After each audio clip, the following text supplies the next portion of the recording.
की शुरुआत में हम देखते हैं एक लड़का अपने घर में बैठकर वीडियो गेम खेल रहा है। ये गेम खेलने के लिए उसके साथ उसके ऑनलाइन फ्रेंड भी होते हैं। उन्होंने एक दूसरे को कभी देखा नहीं होता है क्योंकि वो ऑनलाइन फ्रेंड होते हैं।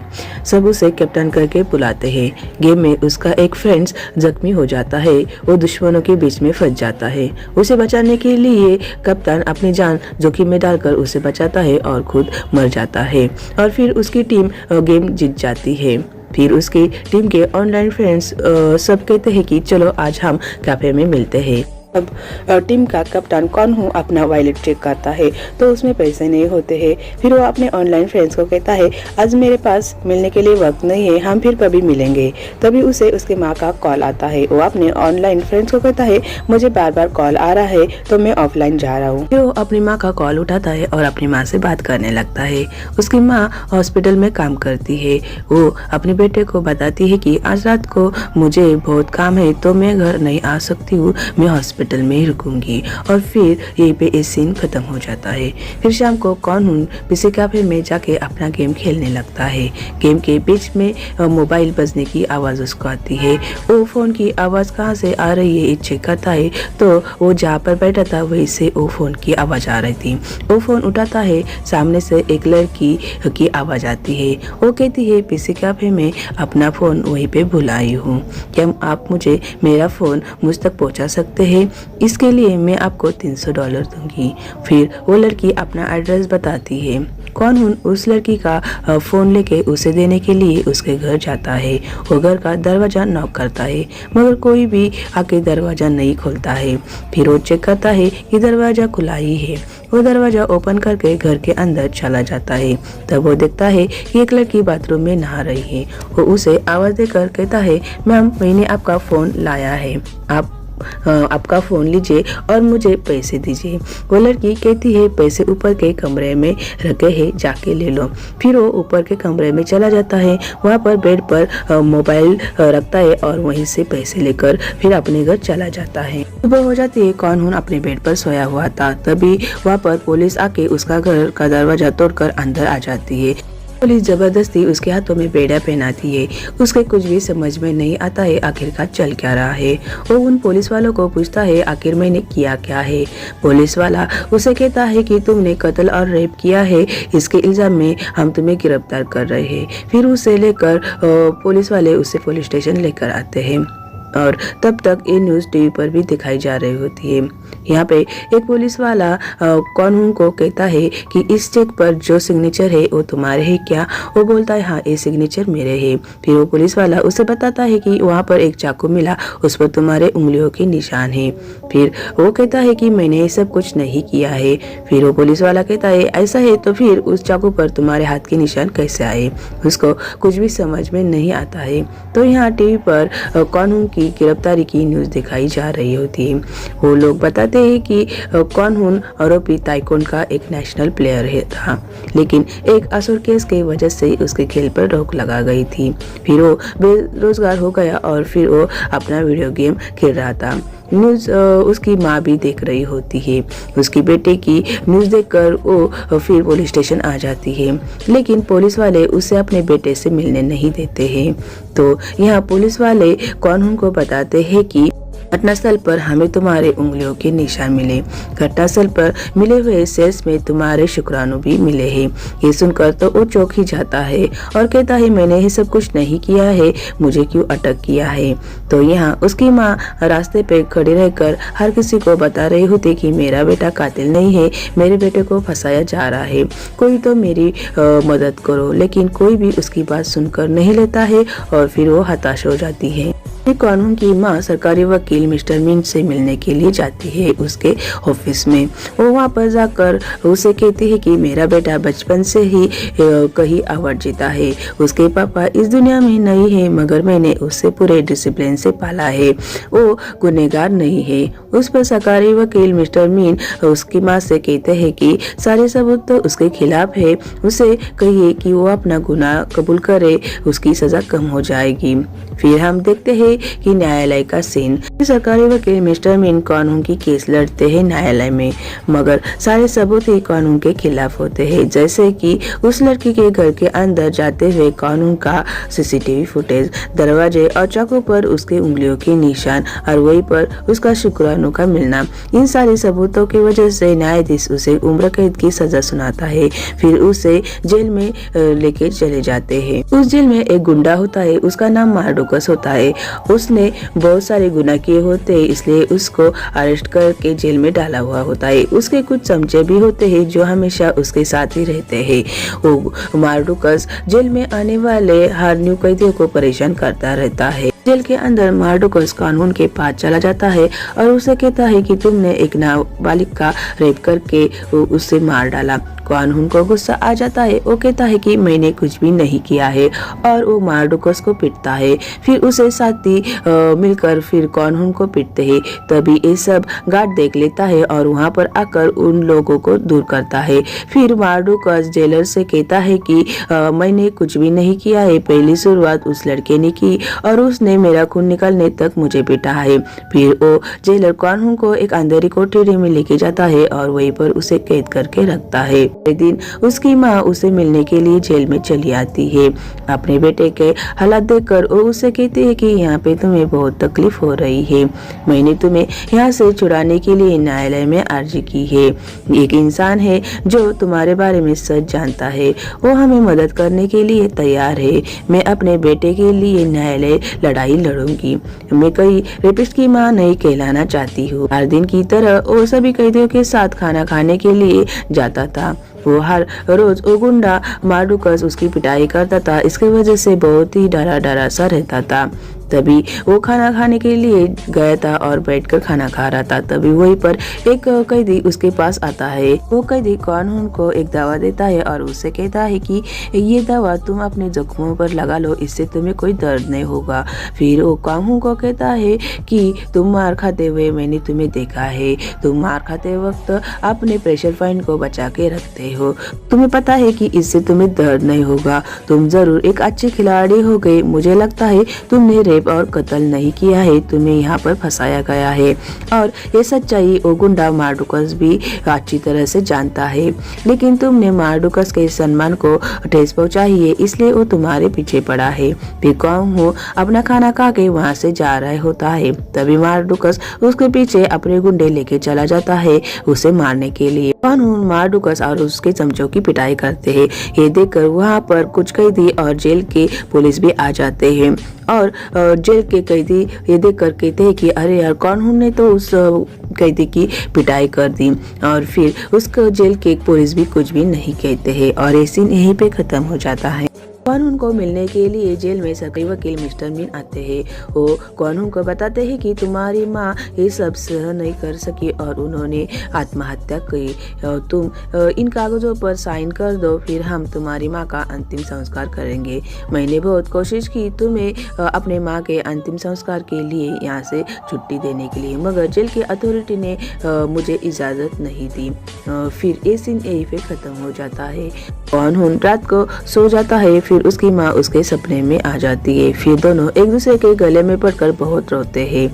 फिर जेल के अंदर कुछ गुंडे पुलिस पर अटैक करते हैं। यहाँ मार्डुकस देखता है कि कानून वहीं पे अकेला खड़ा है। ये मौका देखकर वो कानून को चाकू से मारने के लिए चला जाता है। वो कानून पर चाकू से हमला करता है, मगर कानून ही उसका हाथ पकड़कर मार्डुकस को जख्मी कर देता है। ये देखकर वहाँ पर जेलर आ जाता है और कानून को कहता है अपने हाथ ऊपर करो, और वो फिर कानून अपने आप को भी जख्मी कर देता है और फिर वहीं पर वो गिर जाता है। दोनों भी जख्मी हो चुके थे, इसलिए पुलिस उन्हें जेल से हॉस्पिटल लेके जाती है।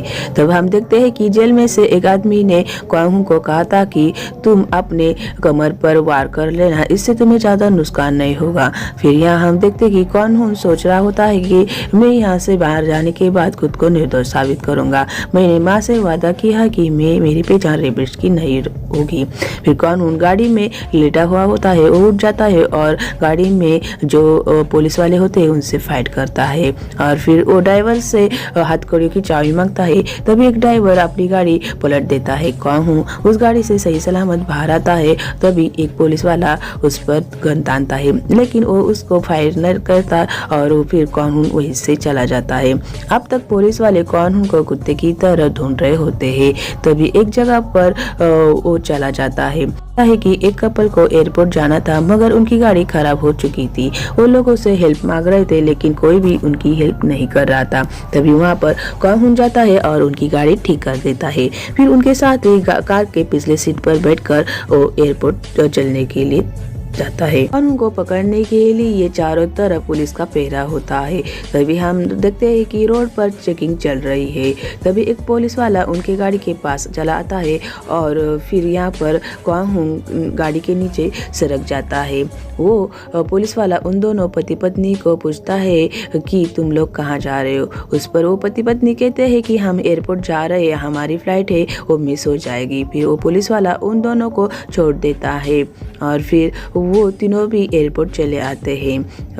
कानून ने उन पति पत्नी की मदद की थी, इसलिए वो दोनों भी पति पत्नी वो कार कानून को गिफ्ट देते हैं। फिर कानून वो कार लेकर सरकारी वकील मिस्टर मीन के ऑफिस चला आता है और उसे ऑफिस में देखकर मिस्टर मीन डर ही जाता है और फिर उसे पूछता है कि तुम यहाँ पर कैसे आए। वो कहता है कि मैं जेल से भागकर आया हूँ। फिर कानून सरकारी वकील से पूछता है कि मेरी माँ और आप मुझे मिलने के लिए जेल में आए थे। तब मेरी माँ ने किसी इंसान के बारे में बात की थी कि जो जानता है कि मैं बेगुनाह हूँ और वो साबित भी कर सकता है, और मेरी माँ ने अपनी जान क्यों दी तो मेरे लिए कोर्ट में अर्जी लगाने वाली थी, उन्होंने खुदकुशी क्यों की। उस पर वकील मिस्टर मीन कहता है कि किसी ने तुम्हारी माँ के साथ मजाक किया था, तुम्हारी माँ ये सहन न कर सकी, इसलिए उन्होंने आत्महत्या की। फिर वो वकील अपने पास का उसकी माँ का नेकलेस उसको देता है और कहता है कि तुम्हारी माँ ने इसे तुम्हें देने के लिए कहा था। तभी पुलिस के साइलेंसर की आवाज आ जाती है। तब मिस्टर वकील उससे कहते हैं कि मैंने ही पुलिस को फोन करके यहाँ पर बुलाया है, तुम खुद को पुलिस के हवाले कर दो, मैं फिर से तुम्हारी केस लड़ूंगा और तुम्हें जेल से बाहर निकालूंगा। उस पर कानून मिस्टर वकील की बात नहीं सुनते हैं और वहां से भाग जाता है। वहाँ से भागकर फिर साइबर कैफे में चला जाता है। वहाँ पर वो उसके अरेस्ट किए हुए सभी न्यूज़ और वीडियो देखने लगता है। तभी एक वीडियो सुनते वक्त उसे वो आवाज़ जानी पहचानी लगती है। फिर वो कहता है कि अरे ये तो मिस्टर हैरी की आवाज़ है। वो हैरी वो होता है जो उसके साथ वीडियो गेम खेला करता था। फिर वो उस वीडियो को पूरी तरह से सुनने लगता है। उस वीडियो में बताया गया होता है कि कानून किस प्रकार से निर्दोष है। फिर मिस्टर हैरी ने कुछ फैक्ट उसमें बताए होते हैं। वो फैक्ट्स इस तरह से होते हैं कि इस तहकीकात में कोई भी कड़ी आपस में नहीं मिल रही है। अदालत में सरकारी वकील ने जो सीसीटीवी के सबूत दिखाए थे उसमें कानून दिखाई दे रहा है, मगर उसके पहले और बाद की फुटेज नहीं दिखाई गई है। इसको तकनीकी खराबी बताया जा रहा है। दास कैम के वीडियो में भी कानून दिखाई गया था। कार के मालिक ने उस वीडियो की फुटेज मीडिया को भेजी थी, लेकिन उसे मीडिया के सर्वर रूम से ही गायब कर दिया है। इसके पीछे किसका हाथ है ये किसी को पता नहीं है। कानून उस घर के बाहर सिर्फ 3 मिनट में आया था। जीसू की मौत के पहले हमें उसका लोकेशन पता करने की कोशिश की। इसके लिए हमने उसका फेसबुक और इंस्टाग्राम अकाउंट चेक किया। वो 2 दिन पहले ही एक क्लब में थी। उसे वहाँ के सीसीटीवी कैमरे हम देख सकते हैं। सुबह 3 बजे वो एक आदमी के साथ वहाँ से बाहर निकली और देर दिन के बाद उसकी लाश मिली। इसमें कानून का कोई भी हाथ नहीं है, बल्कि उसमें कानून को फंसाया जा रहा है। तभी वहाँ पर कानून को किसी की आवाज आती है। वो उससे कहता है कि कप्तान वहाँ से तुम निकल जाओ, मैनेजर ने तुम्हें देख लिया है। वो पुलिस को कॉल कर सकता है। फिर वहाँ से कानून बाहर आ जाता है। तभी उसको फिर से वही आवाज आती है कि तुम मुझे गार्डन रेस्टोरेंट में मिलो, मैं तुम्हें वहीं पर मिलने के लिए आ जाऊंगा। फिर कानून मिस्टर हैरी को मिलने के लिए गार्डन रेस्टोरेंट में चला जाता है।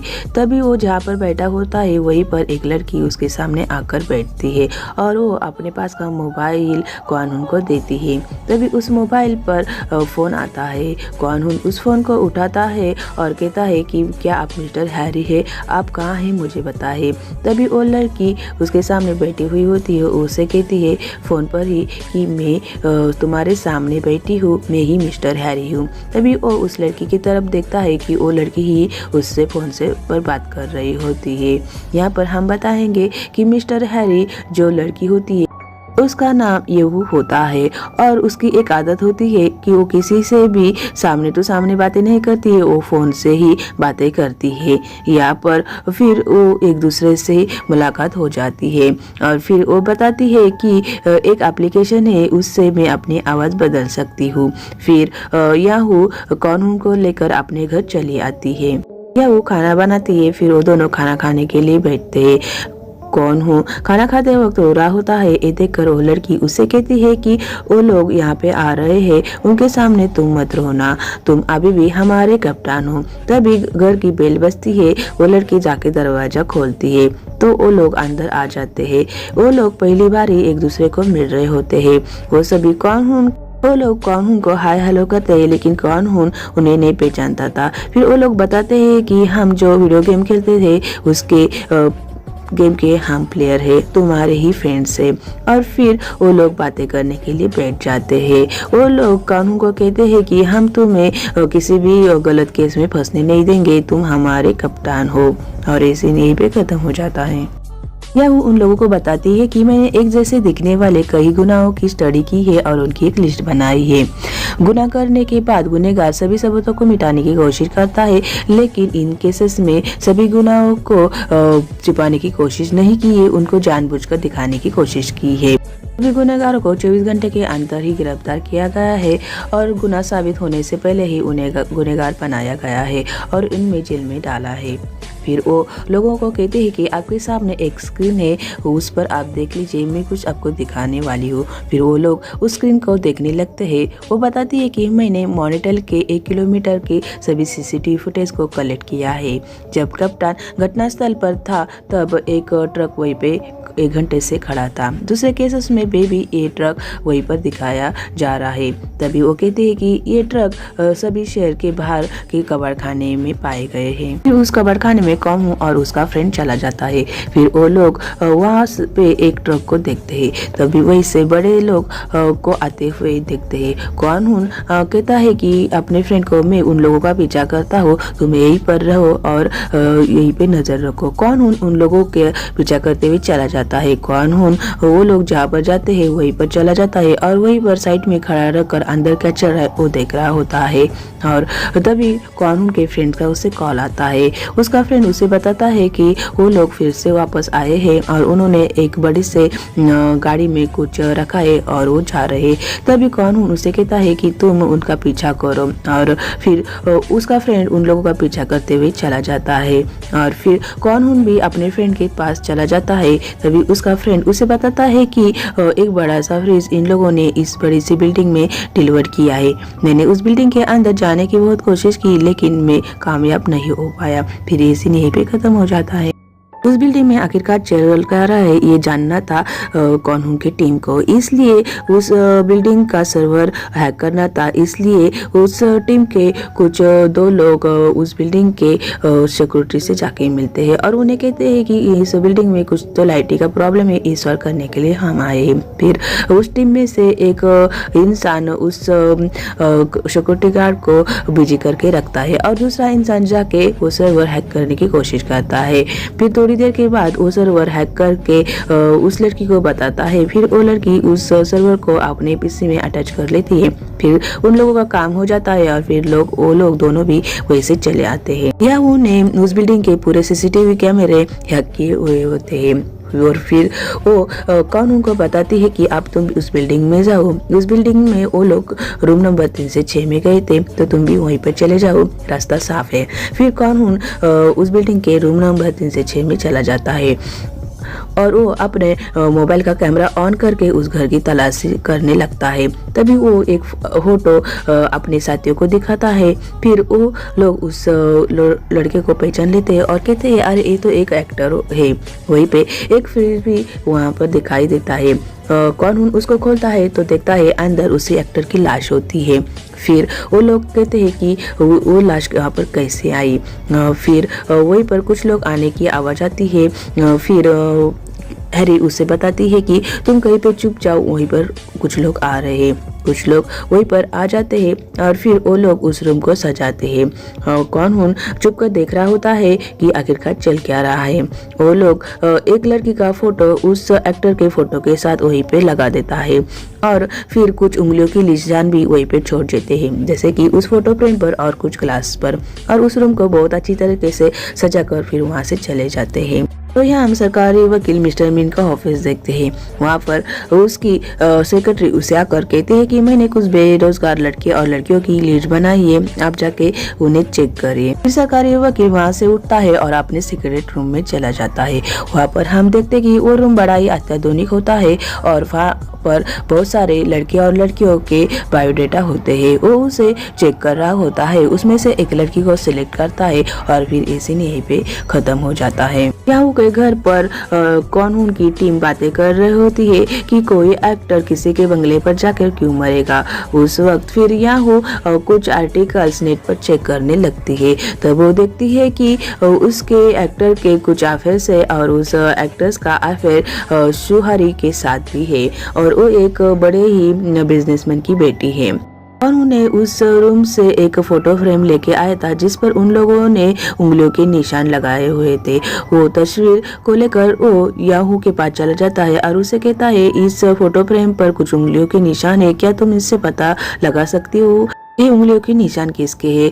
फिर याहू चेक करती है और उसे पता चलता है कि उंगलियों के निशान एक लड़की के हैं और फिर उस लड़की की सारी इंफॉर्मेशन वो निकालती है। फिर हमें ब्यूटी पार्लर का सीन दिखाया जाता है जहाँ पर वो लड़की पार्लर में बैठी हुई होती है और उसी के पास कानून का एक फ्रेंड भी बैठा हुआ होता है। तभी वहीं पे उस लड़की का भाई आ जाता है, उससे पैसे मांगने लगता है और उससे उस पार्लर के बाहर लेकर आता है और फिर पिटने लगता है। ये सारी बातें कार में बैठा हुआ कानून देख रहा होता है। उसे ये सारे बातें सहने की जाती और वो उस लड़की के पास चला जाता है और उसके भाई को पिटता है और फिर ये सीन यहीं पे खत्म हो जाता है। तो यहाँ याहू और काहू अपने पीसी पर बैठकर काम कर रहे होते। तभी याहू काहू के पास आती है और उसे कहती है कि तुम्हें दूसरों के मामले में नहीं पड़ना चाहिए, पुलिस तुम्हें अभी भी ढूंढ रही है। दोनों की बातें चल रही थी तभी कानून वो मोबाइल वाली लड़की की आवाज सुनकर उसे पहचान लेता है। ये वही आवाज होती है जिससे उसे कॉल आया था और उसे उस केस में फंसाया गया था। फिर वो याहू को कहता है कि ये वही आवाज है जिसने मुझे कॉल कर बंगले पर बुलाया था। फिर हमें उस लड़की का फेस दिखाया जाता है जो एक कॉल सेंटर में बैठकर वो कॉल कर रही थी किसी लड़की को, उस लड़की को कॉल कर रही थी जिसको वो उस एक्टर के केस में फंसाना चाहती थी और उस लड़की को मिलने के लिए बुला रही थी। यहाँ पर कानून याहू को कहता है मुझे भी इसी तरह से फंसाया गया था, अब वो उस लड़की को फंसाना चाहती है, हमें तुरंत ही उस कॉल वाली लड़की को पकड़ना होगा। फिर दोनों उस लड़की को कॉल करते हैं। याहू कानून को कहती है कि तुम उससे बातें करते रहो, बातों में उलझा के रखो, तब तक मैं उसका लोकेशन ट्रैक करती हूँ। कानून उस लड़की को कॉल करता है लेकिन उसकी आवाज सुनकर उसे उसके साथ जो कुछ हुआ वो याद आता है और वो आगे बातें करने में असफल हो जाता है। ये देखकर याहू उसके हाथों से मोबाइल लेकर खुद बातें करती लगती है और फिर उस लड़की को बातों में उलझाती है और उसका लोकेशन ट्रैक करती है। उसका उस लड़की का लोकेशन मिल जाता है और इसी यहीं पे खत्म हो जाता है। कॉल सेंटर वाली लड़की अपने ऑफिस में जा रही थी तभी कानून उसका पीछा करके उससे बात करने के लिए जा रहा होता है। तभी वहाँ पर एक बाइक वाला चला आता है और उस लड़की को अपने बाइक पर बिठाता है और उससे कहता है कि तुम्हारा भांडा फूट चुका है, उन लोगों ने तुम्हें पहचान लिया है और वो उस लड़की को बाइक पर बिठा कर लेके चला जाता है। ये सब देखकर फिर कानून अपनी कार लेकर उनका पीछा करने लगता है। वो रोड पर आ जाते हैं तभी वहीं पर एक ट्रक वाले ने गाड़ियों को धड़क दी थी, इसकी वजह से ट्रैफिक जाम हुई थी और सभी गाड़ियां रुकी हुई थी। तभी वहीं पे जेल का गुंडा मार्डुकस आ जाता है और कानून को कहता है कि मैं वापस आ गया हूँ। वो कानून को पकड़कर अपने साथ लेके चला जाता है। फिर हम एक बिल्डिंग का सीन दिखाया जाता है। उसने कानून को बिल्डिंग में बंदी करके बनाया हुआ था। फिर उस बिल्डिंग को पुलिस ने चारों तरफ से घेरा होता है। तभी एक पुलिस वाला अपने सीनियर के पास आता है और उससे कहता है कि हमें हेड ऑफिस से ऑर्डर आया है कि हमें यहाँ से निकलना होगा। कानून उन गुंडों के बीच फंस चुका था। उसे बचाने के लिए याहू उस सीनियर ऑफिसर को कॉल करती है और उसे कहती है कि कानून ने मुझे अंदर बंदी बनाया है, वो मुझे मार डालेगा, आप आके मुझे बचा लीजिए। फिर वो पुलिस ऑफिसर उस बिल्डिंग के अंदर चले आते हैं। पुलिस को अंदर आते हुए देखकर वो गुंडे कानून को छोड़ देते हैं। याहू ये मौका देकर वहां से भागकर बाहर आ जाता है। तभी वहीं पे याहू कार लेकर आती है और फिर वो दोनों कार में बैठकर वहां से जाने लगते हैं। तभी वो देखते कि वो गुंडा उनके पीछा कर रहा है। कानून याहू से कहता है कि मेरे समझ में नहीं आ रहा है कि पुलिस वालों को मेरा लोकेशन का पता कैसे चला। तभी वो रेडियो डिटेक्टर से पता चलता है कि उसकी माँ के हार में कुछ तो गड़बड़ है। फिर वो कहते हैं कि इस हार को तुम फेंक दो। फिर कानून उस हार को एक पानी में फेंक देता है। यह हम सरकारी वकील मिस्टर मिन को मार्डुकस से बात करते हुए देखते हैं। मिस्टर मिन उसे कहते हैं कि अब हम उसकी लोकेशन खो चुके हैं, तुम उसे ढूंढ कर निकालो। मैंने इसलिए तुम्हें जेल से बाहर निकाला है, अगर तुम्हें उसे नहीं ढूंढना तो फिर मैं तुम्हें जेल में भेज दूंगा। और ये सीन यहीं पे खत्म हो जाता है। फिर हमें याहू के घर का सीन दिखाया जाता है जहाँ पर कानून की पूरी टीम बैठकर बात कर रही होती है। वो कह रही होती है कि उस हार में लोकेशन ट्रैकर लगाया हुआ था, इसलिए उसे ट्रैक किया जा रहा था और उसका लोकेशन का पता चल रहा था। तभी वो कहते हैं कि उन गुंडों को जेल में होना चाहिए था, वो बाहर क्या कर रहे हैं। उन्हें बहुत सारे क्वेश्चन पड़ते हैं कि आखिरकार ये वकील मिस्टर मिन है कौन और इसकी असलियत क्या है। ये असलियत जानने के लिए हमें उसका पीछा करना होगा या उसके बारे में मालूमात करनी होगी। और ये सीन यहीं पे खत्म हो जाता है। फिर कानून ये गुरु को ड्रोन बनाने के लिए कहता है। वो ड्रोन बनाता है। फिर वो उस ड्रोन से मिस्टर मिन की बिल्डिंग के आजू बाजू में रखते हैं और अंदर क्या चल रहा है ये सुनने के लिए। उनको उस ड्रोन से बहुत ही साफ साफ बातें सुनाई पड़ती है। फिर उन्हें बातों से पता चलता है कि वकील ही मास्टरमाइंडर है और वो इन सब चीजें करवा रहा है। इतने से छोटे से रूम में ये काम कैसा कर रहा होगा, उस पर वो लोग कहते हैं कि जरूरी कोई बड़ा सर्वर होगा। फिर कानून ये गुरु को ड्रोन बनाने के लिए कहता है। वो ड्रोन बनाता है। फिर वो उस ड्रोन को मिस्टर मिन के बिल्डिंग के आजू बाजू में रखते हैं। इससे वो लोग उनकी बातें साफ साफ सुनाई देते हैं। फिर उन्हें उनसे बातों से पता चलता है कि वकील ही मास्टरमाइंडर है, लेकिन वो कहते हैं कि इतनी छोटी सी रूम से ये काम कैसा कर रहा होगा। फिर उसके पास एक बड़ी सर्वर का रूम होना जरूरी है। फिर वो उस बिल्डिंग को स्कैन करते हैं, तब उन्हें पता चलता है कि उस रूम में बहुत ही बड़ा सर्वर रूम है जिसको सबसे छुपा के रखा है। उस रूम को हैक करने की कोशिश करते हैं, लेकिन वो हैक नहीं कर पाते हैं। तो यहाँ हमें सरकारी वकील मिस्टर मिन के ऑफिस का सीन दिखाया जाता है जहाँ पर मिस्टर मिन की सेक्रेटरी आके उसे बताती है कि एक्टर नव का अपार्टमेंट बर्बाद हो गया है। किसी ने वहाँ पर हमने लगाए हुए उंगलियों के निशान मिटा दिए, सभी सैंपल बर्बाद कर दिए हैं और फिर हमें फिर से इकट्ठा करने होंगे। फिर वकील कहता है कि उसकी डेट आगे बढ़ा दो और किसी ऑपरेटर को बुलाकर उस अपार्टमेंट की अच्छे से सफाई कर दो और उस एक्टर नव की लाश को किसी और जगह पर तुम शिफ्ट कर दो। और फिर उसे एक जगह पर वो शिफ्ट कर देते हैं और सभी सैंपल फिर से इकट्ठा करने के लिए बोल देते हैं। तो यहाँ कानून की टीम अपने काम पर लग जाती है। वो मिस्टर वकील के जो कुछ लोग होते हैं उनको परेशान करती है और उनके जो कुछ प्लान थे उनको बर्बाद कर देती है। फिर वकील की सेक्रेटरी मिस्टर मिन को आकर बताती है कि कानून ने उनके सारे प्लान को फेल कर दिया है और वो कहता है कि चलो जाओ, हमें इससे कुछ फर्क नहीं पड़ने वाला, अभी न्यूज़ देखने का टाइम है, चलो न्यूज़ देखते हैं। और फिर वो न्यूज़ देखने के लिए बैठ जाता है। तभी न्यूज़ में दिखाया जाता है कि एक मोटेल में एक्टर नव का कत्ल हो चुका है।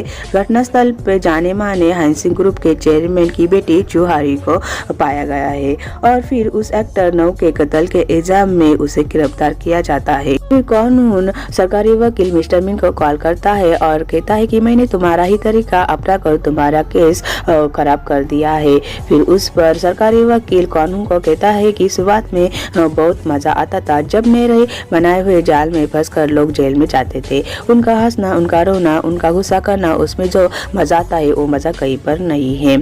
तुमने ऐसा कर कर मुझे चुनौती दी है। तभी कानून कॉल कट कर देता है। इससे वकील को ज़्यादा गुस्सा आ जाता है और वो बड़बड़ाने लगता है। तभी उसके समझ में आता है कि वही पे कानून आ चुका है। वकील भागकर अपने सीक्रेट रूम में जाने की कोशिश करता है, मगर तभी कानून उसे पकड़ लेता है और उसे पीटता है। कानून उसका सर्वर ओपन करके अपने बारे में इंफॉर्मेशन लेने की कोशिश करता है। तब वो देखता है कि जब वो अपने घर में सोया हुआ था तब उसके घर में कुछ मिस्टर मीन के लोग आए थे और उन्होंने उसके उंगलियों के निशान लिए थे। तब वहाँ पर मिस्टर मीन कांगू को कहता है कि मैंने ही तुम्हारी माँ को मार डाला है। मुझे पता था तुम इंफॉर्मेशन लेने के लिए यहाँ पर आओगे, इसलिए मैंने तुम्हारे ठिकाने पर तुम्हारे टीम को मारने के लिए मार्डुकस को भेजा है। और तुम्हारा ये सर्वर तुम्हें इंफॉर्मेशन लेने के लिए तुम्हें बहुत ज़्यादा वक्त लगेगा, क्योंकि ये सर्वर बहुत ही बड़ा है। तुम अगर जल्दी तुम्हारे साथियों के पास नहीं पहुंचे तो मार्डुकस तुम्हारे साथियों को मार डालेगा। और तुम्हारी जो फ्रेंड है ना, जिसे तुम हैरी कर बुलाते हो, उस हैरी को तो अब उस केस में हम फंसाने वाले हैं, उस एक्टर नौ के कत्ल के मामले में। अभी तक उसके सारे सैंपल मेरे लोगों ने लिए हो गए। फिर कानून मिस्टर वकील को वहीं पर छोड़कर मार्डुकस के अड्डे पर चला जाता है अपने फ्रेंड्स को बचाने के लिए। वहाँ पर जाने के बाद वो अपने साथियों को वहाँ से छुड़ाकर अपने कार में बिठाकर वहाँ से भाग चला आता है। तो यहाँ सरकारी वकील मिस्टर मीन टीवी वालों को न्यूज देता है कि जेल से भागा हुआ कानून और उसके 4 साथियों ने चुहारी का अपहरण करके एक्टर नौ के कत्ल के पास उसे पहुँचाया था और इन लोगों ने उसका कत्ल किया है। ये लोग छोटे मोटे फैमिली से है। ये लोग बम बनाते हैं, किसी का अपहरण करते हैं और कत्ल भी करते हैं। ये न्यूज सुनकर फिर पुलिस वाले उन लोगों को पकड़ने के लिए उनके पीछे पड़ जाते हैं। फिर कानून के टीम के पीछे मार्डुकस के गुंडे भी पड़ जाते हैं और पुलिस भी पड़ जाते हैं। इन लोगों से छुटकारा कैसे पाए, इसलिए कानून टीवी चैनल के स्टूडियो में अपने साथियों को लेकर चला आता है। वहाँ पर वो खुद और उसके साथी रुक जाते हैं और फिर मिस्टर हैरी को वो अंदर भेजता है और न्यूज इकट्ठा करने के लिए। यहाँ पर कानून और उसके फ्रेंड्स मार्डुकस के गुंडों का सामना करते हैं। तो यहाँ पर हम देखते हैं कि मार्डुकस के लोग वहाँ पर आकर मिस्टर हैरी को किडनैप करके लेकर चले जाते हैं। तभी वहीं पर पुलिस आ जाते हैं और वो लोग कानून के फ्रेंड्स को पकड़ लेते हैं। तभी वहाँ पर कानून मिस्टर हैरी को गुंडों से छुड़ाने के लिए अपनी कार लेकर चला जाता है। तभी वहाँ पर वो मार्डुकस का सामना करता है और उसे हरा कर मिस्टर हैरी को बचाकर लेकर चला आता है। कानून हैरी को यानी याहू को एक जगह पर छोड़कर वो खुद को पुलिस के हवाले करने के लिए टीवी के स्टूडियो पर चला जाता है। वहाँ पर वो खुद को पुलिस को सरेंडर कर देता है और फिर पुलिस न्यूज चैनल वालों को ये न्यूज दिखा रहे होते हैं। तभी कानून ने खुद को सरेंडर किया हुई न्यूज देखकर मिस्टर वकील बहुत ही खुश हो जाता है। तभी उसका सर्वर हैक हो जाता है। उसको फिर समझ में आ जाता है कि कानून यहाँ पर आया था और उसने ये सर्वर हैक किया है। फिर वो कुछ भी कर नहीं पाता है, ना ही उसे सामने क्या हो रहा है वो दिखाई देता है। इससे वो बहुत ही परेशान हो जाता है और उसके समझ में सब कुछ आ जाता है कि अभी उसकी कुछ खैर नहीं है। अभी वहीं पे घटनास्थल पर कानून के बाकी के 2 फ्रेंड्स अपनी न्यूज़ वाली वैन लेकर चले आते हैं। उनका 69 इंटरनेट वाला चैनल होता है। फिर याहू और वो दोनों मिलकर लोगों के सामने सारी सच्चाई रखते हैं कि इस तरह से सरकारी वकील मिस्टर मीन ने लोगों को अपना शिकार बनाकर लोगों को फंसाया है और मासूम लोगों को जेल भेजा है। उसके बारे में सारे वीडियो लीक वो कर देते हैं। फिर पुलिस को कानून और उसकी टीम की सारी सच्चाई पता चलती है और फिर पुलिस कानून और उसके टीम को आज़ाद कर देते हैं और उन लोगों से माफ़ी मांगते हैं। तो दूसरी तरफ पुलिस वकील के बारे में सारी सच्चाई जान लेते हैं और फिर सरकारी वकील मिस्टर मीन को जाकर गिरफ्तार करते हैं। फिर उसे गिरफ्तार करके जेल में डाल देते हैं। तो जेल में मिस्टर मीन का स्वागत मार्डुकस करता है और फिर मार्डुकस मिस्टर मीन को फिर वैसे ही तकलीफ देता है जैसे वो कानून को देता था। और यहाँ पर हम देखते हैं कि कानून और उसकी टीम बैठी हुई थी। तभी कानून को उसकी माँ दिखाई देती है और फिर कानून को अपनी माँ की तरफ बड़े ही प्यार से देखता है और ये सीन यहीं पे खत्म हो जाता है।